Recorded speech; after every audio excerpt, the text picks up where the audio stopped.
और इनको आगे जाने के लिए हौसला दें।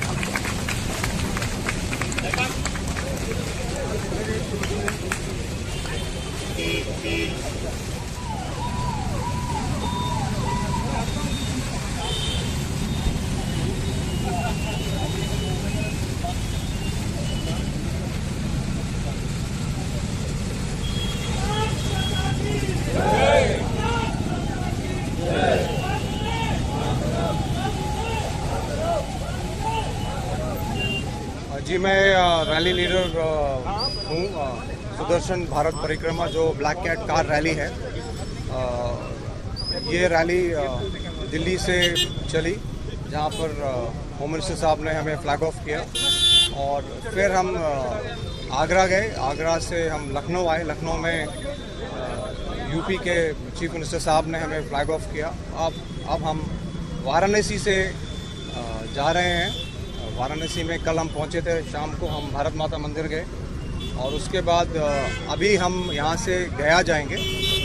और इस दौरान, पूरे रैली के दौरान हम 7,500 किलोमीटर, जो कि दर्शाता है 75 ईयर्स ऑफ इंडिपेंडेंस का जो अमृत महोत्सव जो भारत सरकार ने ऐलान किया है और प्रधानमंत्री साहब ने जिसका बोला है सेलिब्रेशन के तौर पे मनाया जाए, तो वो सेलिब्रेशन का एक हिस्सा हम अपनी तरफ से, एनएसजी की तरफ से एक पूरे देशवासियों को इकट्ठा करने के लिए, उनके अंदर नेशनलिज्म, नेशनलिस्टिक फर्वर लाने के लिए ये भारत की सुदर्शन भारत परिक्रमा कर रहे हैं।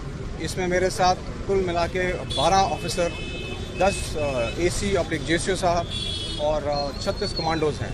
हम 15 गाड़ियों में जा रहे हैं जो टाटा ने सौजन्य से दिया है हमें, और ये सारी 18 सिटीज़ में हम घूम घूम के वापस 30 अक्टूबर को हम दिल्ली वापस पहुंचेंगे, जहां पर हमारा फ्लैग इन होगा।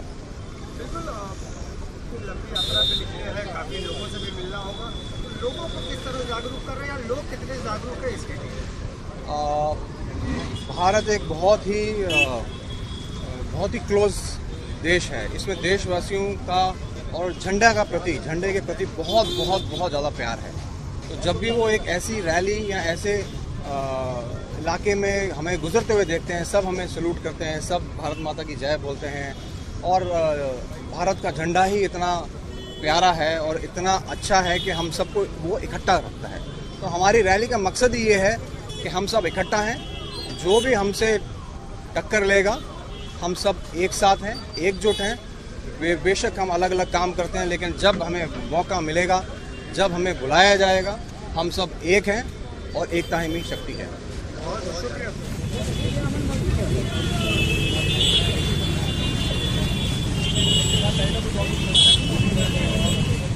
का जो है एक फ्लैग मार्च के माध्यम से उनको दूसरे जिले के लिए रवाना किया गया है, क्या कहेंगे?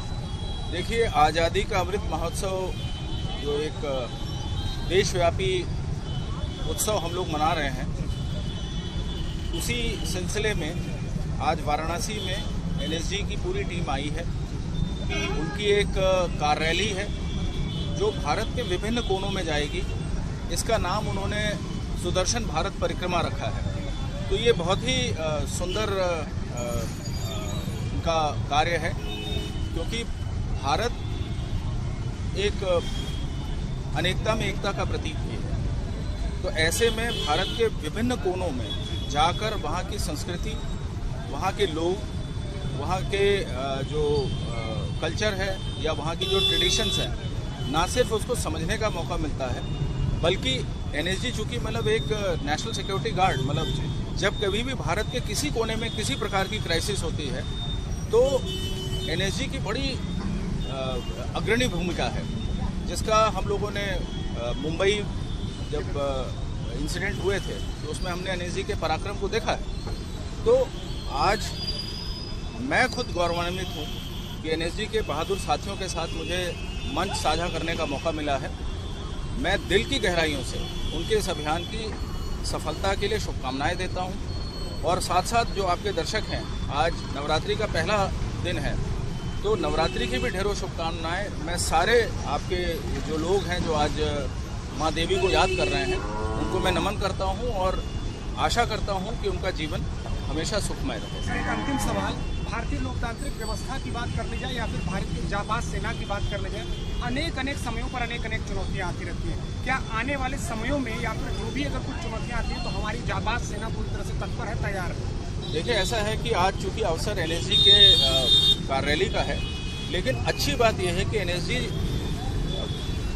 अलग अलग फोर्सेस से, जिसमें आर्म फोर्सेस भी हैं, सेंट्रल पैरामिलिट्री फोर्सेस हैं और राज्य के पुलिस बल हैं, उनके सबसे जो मजबूत और जाबाज जवान हैं उनका एक समागम है। तो अपने आप में ये एकता का प्रतीक है। और जब छोटी छोटी धाराएं आके बड़ी नदी में मिलती है तो उसका जो जल प्रवाह है वो वाकई ही एक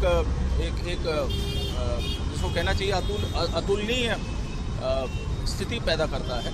तो मैं ये कहना चाहता हूँ कि भारत आंतरिक चुनौतियों से भी और बाहरी चुनौतियों